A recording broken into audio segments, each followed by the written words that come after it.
নমস্কার বন্ধুরা, রিঙ্কু রান্নাঘরে আজ নিয়ে চলে এসেছি একটা সবজি। তো আমার শ্বশুরমশাই এই সবজিটা খুবই পছন্দ করেন। তো আজকে সেই সবজিরই একটা রেসিপি বানাবো। তো এখানে বেশ কিছুই লাগছে না, শুধু লাগছে আলু, আদার গ্রেট করে নিয়েছি হাফ ইঞ্চি, আর দুটো শুকনো লঙ্কা। তো আপনারা শুরু থেকে শেষ পর্যন্ত ভিডিওটি দেখুন, আশা করছি ভালো লাগবে। তো প্রথমে আলুটা ভেজে নেব। আলুটা তেলের মধ্যে নুন আর হলুদ গুঁড়ো দিয়ে ভেজে নেওয়া হচ্ছে।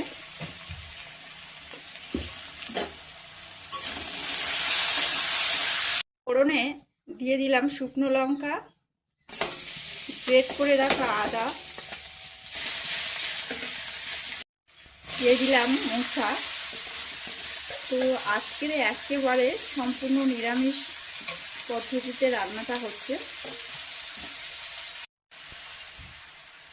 মোচাটা বেশ খানিকটা 3-4 মিনিটের মধ্যেই তেলের মধ্যে কষিয়ে নেওয়া হয়েছে। তো এখন লবণ দিয়ে দেওয়া হলো,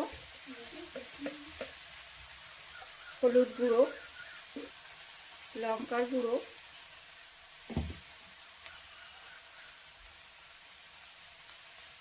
জিরে আর ধনের গুঁড়ো।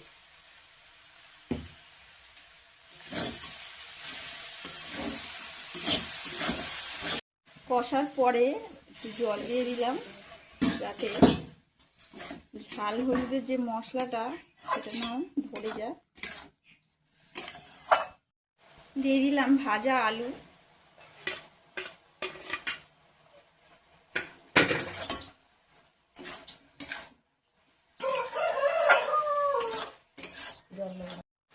ফাইনালি তরকারির মধ্যে জলটা পড়ে গেল।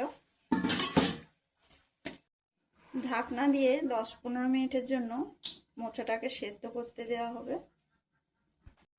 ঢাকনা খুলে মোচাটা নেড়ে ঘেটে দেওয়ার পর দেখুন মোচা বা আলুও সেদ্ধ হয়ে গিয়েছে, আলু তো ভাজা ছিল।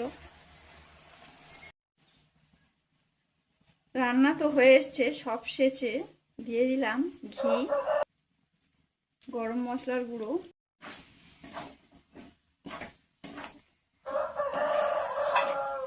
এইরকম মোচার রেসিপি নিরামিষ আপনারা রুটির সঙ্গেও খেতে পারেন বা ভাতের সঙ্গে, খুবই ভালো লাগে। দেখুন বন্ধুরা, মোচার তো রেসিপি হয়ে গেল, কত লোভনীয় দেখতে লাগছে। তো আপনারা একবার এইভাবে বাড়িতে করে খাবেন। তো একেবারে নিরামিষ পদ। তো কেমন হয়েছে কমেন্টে অবশ্যই জানাবেন।